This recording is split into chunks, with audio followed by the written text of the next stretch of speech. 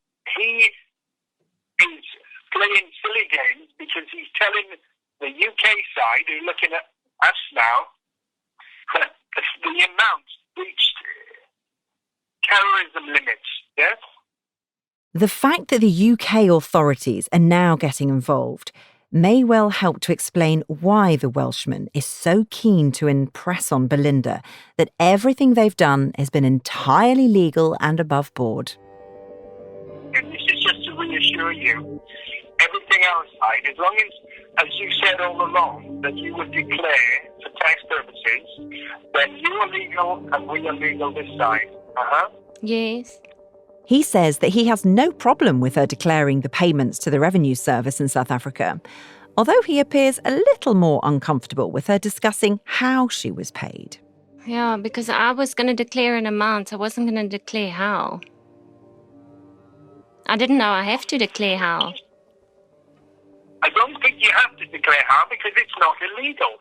The legality of the payments is a point that the Welshman stresses to Belinda over and over again. There's not a problem. It was a legal thing. All our taxes paid this side. Anybody we talk to that side are advised to keep everything legal, as you know. Mm-hmm. Because it's all very strange how they've got this link, which isn't illegal. It's all above board activity. He says that there's nothing to worry about. All the tax has been paid, and he's happy to answer any questions the authorities may have. That's all legally accounted for, just with me, and all tax is paid on that, UK-wide. So if any agency comes near me this side, I can quite openly answer any questions in pursuit of my profession, yeah. And he stresses to Belinda the legal phrase that BAT employs to justify all of this. This is the legal phrase, I've got to use with us now. It was in the pursuit of criminal activity to then pass it on to the law enforcement agencies in South Africa. This is, the intent from the start. And this is the game we're in with them now because they're playing silly buggers. They're trying to implicate and criminalise now, which is a nonsense, isn't it,